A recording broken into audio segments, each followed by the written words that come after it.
Hay veces en que la distintividad entre dos fonemas se pierde no solo en determinadas condiciones, como por ejemplo estar en coda, sino que se pierde en todos los contextos y posiciones posibles. En esos casos ya no podemos hablar de neutralización, porque no sigue habiendo dos fonemas distintivos que a veces pierden su capacidad distintiva, sino que realmente es como si uno de los fonemas se hubiera perdido del inventario fonológico de esa lengua. Entonces, en este caso hablamos de desfonologización. Es un fenómeno distinto a la neutralización. Sería realmente como el último paso de la neutralización, pero hay que distinguir ambos conceptos. Por ejemplo, en muchos dialectos del español se ha perdido la distinción entre los fonemas S y Z. Ante eso caben dos soluciones posibles: mantener la S y perder la Z, o mantener la Z y perder la S. Si lo que se mantiene es la S, se llama seseo, y si se mantiene la Z, se llama ceseo. En el caso del seseo, con fonema S, esperamos también un alófono S en inicio de sílaba. En cambio, en final de sílaba, a su vez, dependiendo de la variedad, podemos tener S o podemos tener H en los dialectos de debucalización. Y lo mismo pasa en el ceseo. Con un fonema subyacente Z, esperamos el alófono Z en inicio de sílaba, y en final de sílaba podemos tener Z o, mucho más frecuentemente, H en el caso de los dialectos de debucalización. Ahora bien, algunos autores llaman ceseo a la mera existencia de sonidos de tipo Z, pero no hay que confundir el ceseo con la distinción entre S y Z. O sea, estos autores llamarían ceseo también a lo que tienen los distinguidores, pero son dos fenómenos distintos. El ceseo quiere decir que solamente tienes Z, no S y Z. Otro ejemplo de desfonologización es el que afecta a los fonemas Y y EY, es decir, a la palatal expirante y a la palatal lateral. En estos casos es la lateral la que desaparece y a este resultado se lo llama yeísmo.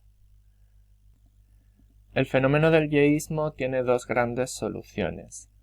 Por un lado está lo que podríamos llamar el yeísmo expirante, en el que se conserva efectivamente el fonema Y con un alófono Y. Por otro lado, tenemos lo que podríamos llamar el yeísmo fricativo. Esta solución se encuentra, por ejemplo, asociada mayoritariamente con el habla de Argentina, pero específicamente de la zona de Buenos Aires, ¿no? Lo que es el español porteño y su área de influencia, que abarcaría también Uruguay. Aunque también encontramos soluciones de yeísmo fricativo en determinadas áreas de la península. En este caso, en vez de una expirante, se pronuncia una fricativa. No tiene mucho sentido pensar que en realidad en la representación mental todos estos hablantes tienen una expirante y que todas y cada una de las veces lo están convirtiendo en fricativa por regla, sino que más bien podemos decir ya que en su inventario de fonemas verdaderamente lo que hay es una fricativa. La solución más conservadora es una fricativa postalveolar o prepalatal sonora, mientras que existe una variante sorda más innovadora. Existen hablantes en los que ambas variantes alternan y en estos casos podríamos deducir que lo que tienen en su sistema de fonemas es todavía la sonora, solo que a veces, en variación libre, se puede encontrar el alófono sordo. Sin embargo, en otros hablantes, la solución sorda es la norma general. Por el mismo razonamiento que hemos hecho antes, no tiene mucho sentido pensar que para estos hablantes el fonema es sonoro y lo convierten sistemáticamente por medio de una regla en sordo, sino que en estos casos seguramente tiene más sentido postular ya un fonema sordo en su representación mental. Por eso distinguiremos en la transcripción los casos del símbolo de la Z de 3, que es la sonora, con el diacrítico de ensordecido, con el que queremos dar a entender que todavía se postula una representación subyacente sonora, aunque a veces la realización sea ensordecida, mientras que usaremos la S longa para las verdaderas soluciones sordas que ya han tomado carta de naturaleza en el inventario de fonemas. Tradicionalmente se ha llamado reiladas a todas estas soluciones fricativas. Esto es así porque Navarro Tomás llamaba fricativas sonoras a las que hoy sabemos que en realidad son aproximantes de tipo espirante, y esto incluía a la Y, de modo que para distinguir esa mal llamada fricativa sonora de la verdadera fricativa sonora Y, que tiene verdaderamente ruido de fricción, pues tuvo que inventar ese término de reilamiento aplicado a las verdaderas fricativas.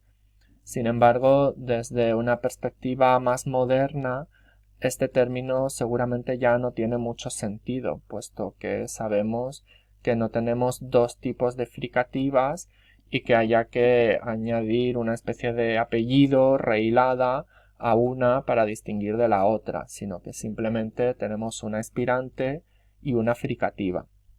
No obstante, claro, el término reilamiento hay que conocerlo para poder entender toda la bibliografía tradicional. Por otro lado, se llama yeísmo con elle a la ultracorrección consistente en pronunciar elle donde en realidad corresponde un fonema ye. Esto es lo típico de la persona que ha aprendido a pronunciar ese sonido y está emocionada y lo quiere usar, pero no es una verdadera distinguidora y entonces lo usa incluso donde no debería. Este término del yeísmo no debe confundirse con la verdadera distinción.